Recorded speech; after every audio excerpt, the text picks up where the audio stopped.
ямар ч байсан Монголынхаа арт хүн болон төр засгийнхныгаа 9 шүдээр хараа зүхэж загнаж орилж чаралж исэн болвол бас би уучлал хүсье хүнээсээ. Тийм тэгээд энэ бол маш муухай зүйл.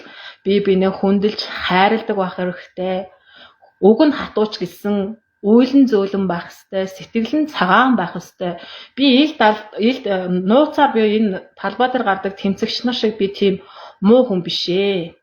Худлаа эх оронч царайлж, худлаа арт түмэн төр засгийг самууруулах гэж, жинхэнэ төр засгийнхныг харааж алах гэж одоо ямар нэг зүйлээр хорлох гэж идэг тийм хүн би биш.